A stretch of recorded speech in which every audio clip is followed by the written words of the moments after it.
bienvenue sur ce plan bourse du 23 juin 2022.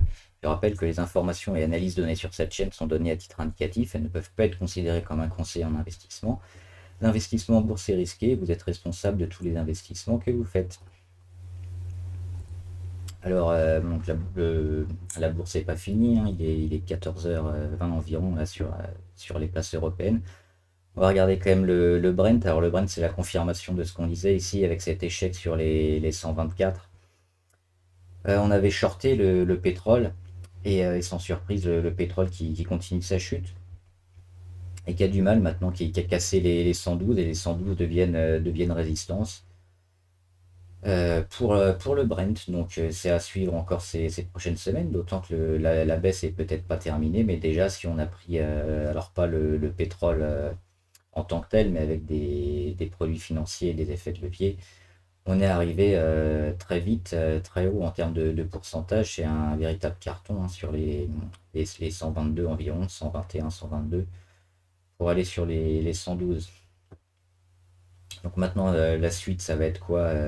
Ça va être surtout les 112 à vérifier. 112, surtout cet oblique là, hein, ces prochains jours, qui sera sur les 114. Si ça revient à ces niveaux-là, on pourra considérer que la correction sera probablement terminée sur le Brent. Si on n'arrive pas à casser les 112, 114 rapidement, on va peut-être continuer à aller plus loin. Et les 103, voire les 100 à court terme. Au niveau du CAC, alors le CAC qui est en train de travailler toujours en sa zone entre 6800, 5800 et 6000. Il est autour de 5900 là, depuis une bonne semaine. Donc c'est-à-dire qu'il se rattrape un peu aux branches et il évite de capituler. Donc ça c'est plutôt une bonne chose, hein. On n'a pas de grosses catastrophes, si ce n'est quand même la baisse qui est quand même importante. Mais on ne lâche pas des 3 à 4% tous les jours. Il y a toujours ce support à 5720 qu'on va probablement aller chercher durant le mois de juillet, hein. On s'y attend. Mais sinon, c'est du zigzag. Et puis là, on est plutôt en train de travailler une bonne zone. Donc si on la travaille bien et qu'on lâche pas les 5830 environ, on peut espérer aller retaper la résistance à 6090 avant un nouveau zigzag. Mais là, en termes de tendance forte, de moyen, voire de long terme, il n'y a rien absolument sur le CAC 40 et sur la plupart des marchés. Donc on est toujours dans une continuation de tendance baissière. Les supports, les points charnières, c'est cela, hein, c'est l'oblique à aller chercher ici, et puis le support des 5720 à tenir absolument. On va regarder des actions intéressantes. Alors ArcelorMittal, pourquoi j'ai mis Arcelor qui ont énormément chuté? Parce qu'elle fait souvent du trading de range, hein, cette action-là. Elle se comporte souvent entre les 22 et les 30 à la hausse et à la baisse. Dès qu'elle tape les 22, elle repart, et dès qu'elle tape les 30, elle repart à la baisse. Donc là, on est allé un peu plus bas que d'habitude, hein. On a cassé les 22,8. On est allé chercher les 21, 21,9. Là, on remonte un peu, hein. On a un petit chandelier vert aujourd'hui. On est au-dessus de l'ouverture et puis au-dessus de la zone d'hier, hein. On prend 2%. C'est peut-être le moment de le jouer, Arcelor, parce que si elle continue ses rebonds, il y a un rebond assez juteux à aller faire pour aller chercher au moins les moyennes sur les 27-28, voire toujours les 30. Donc quand on part de 22 environ, ça fait un pourcentage assez énorme. On est allé déjà en survente, hein. Le RSI est à 29. Actuellement, on est allé plus bas, hein. Hier, on était à 25 et on est en passe d'en sortir. Donc peut-être le bas du tunnel ici sur Arcelor est une bonne pioche à prendre pour un rebond court terme intéressant sur quelques séances. Arkema, c'est la même chose. Par contre, c'est un peu tôt pour les prendre. C'est risqué, c'est un peu plus spéculatif. On est toujours en survente hein, au niveau du RSI depuis un moment maintenant. Mais on retrouve des niveaux de support. Alors on a un premier ici sur les 80, 87, 88 environ. On en a un deuxième autour des 83. Faudra les tenir. Donc pour se mettre en position, on va plutôt attendre un petit rebond avec des chandeliers verts. Ça a failli arriver la semaine dernière. Ça n'a pas été le cas. Donc là, le titre continue de descendre, mais il y a de belles chances qu'il fasse un rebond au moins technique fin de semaine ou début de semaine prochaine. Donc c'est à surveiller également. Boiron, ils sont sur une belle zone ici, sur leur oblique basse. leur oblique des plus bas, l'oblique montante, donc ici sur les 39,5. Et Boiron, ils sont plutôt intéressants parce qu'ils ont bien travaillé. Ils n'ont pas réussi à casser avec leur figure de tasse avec anse.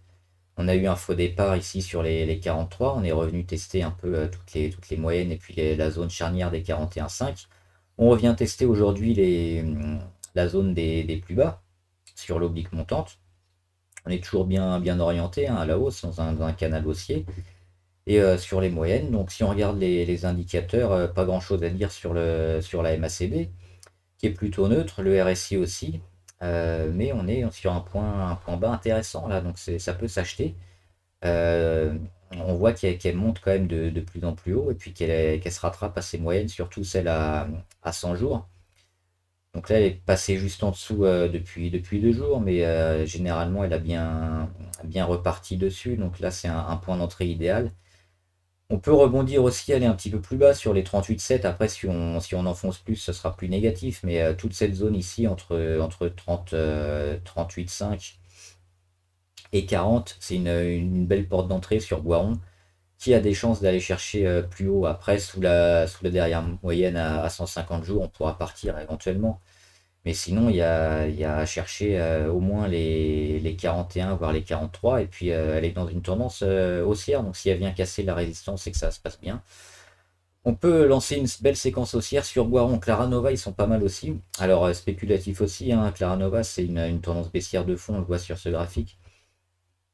Mais elle a confirmé son support. Son support ici sur les 2,7, hein. Les 2,7, c'était le plus bas Covid de 73. Après, c'était bien remis. On a fait une grosse correction, une dégradation. Et là, on vient rebondir sur les 2,73 une première fois, une deuxième fois. On tente de sortir par le haut. On corrige et on va même pas chercher les 2,73. On repart dès maintenant. Et puis on rattaque une nouvelle fois la deuxième moyenne mobile, hein, c'est la 50 jours. C'est une moyenne assez intéressante, hein, en termes de trading. Donc là, on la recasse encore à la hausse. On la tient aujourd'hui. Les volumes, alors dernièrement, ils sont pas terribles, mais ces dernières semaines, ils sont quand même assez importants. Donc Laranova, ils vont être intéressants probablement à jouer pareil dès maintenant pour au moins du rebond technique. Alors spéculatif parce que la tendance est baissière, mais c'est plutôt intéressant ce qu'elle nous montre dernièrement. Alors EDF, par contre, ils n'y arrivent pas, hein.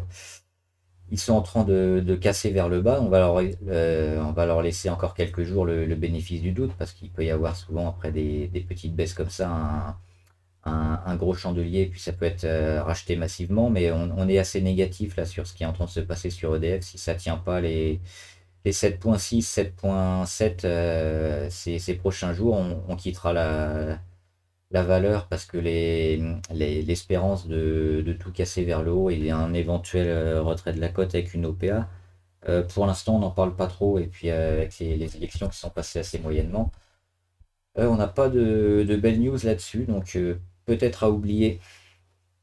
Eramet, c'est trop tôt. C'est trop tôt, pourquoi? Parce qu'il y a ce support à 85 là qui nous appelle. Donc pour l'instant, elle est ici sur sa moyenne à 200. On attend la correction et puis de l'acheter à bon prix ici, hein, sur les 85. Est-ce qu'elle va y aller ou pas? Il y a quand même de belles chances. Elle est en train de finir un peu sa fin de correction sur les 80, sur les 100 à 110 euros environ. Ça me semble un peu quand même prématuré de rentrer maintenant sur Eramet. On va plutôt attendre encore une correction, donc courant juillet probablement sur les 85, parce que c'est une zone bien charnière et puis qu'elle n'a pas fini sa correction. On le voit au niveau de la MACD, du RSI. C'est un peu tendre encore pour rentrer. Ouais, le groupe, toujours la déception, hein. On parle d'un retrait de cote sur les 3 euros pour l'OPA, donc c'est un peu faiblard. On va attendre de voir ce que ça va donner, mais si c'est le cas, c'est assez décevant, d'autant que les 800 millions annoncés pour le rachat du club, on pouvait s'attendre à beaucoup mieux que 3 euros. Wait and see. Snowflake, ils sont bien. Alors, grosse correction, hein, c'est la solution cloud sur le Nasdaq. Mais elle a, semble-t-il, stoppé son hémorragie sur les 112. On le voit ici. Elle attaque la moyenne à 20 jours, un premier échec. Elle confirme son support à 112. Et puis surtout, on a l'alerte RSI ici, hein, sur l'oblique RSI, qui a été cassé et qui est en train d'être maintenu. Ça, c'est bon signe. Ça précède souvent les cassures obliques sur les prix. Donc elle est toujours dans un petit range entre 112 et 140. Donc c'est sa boîte de travail maintenant. Mais maintenant, c'est le bon moment. Au niveau MACD, on est bon aussi, hein.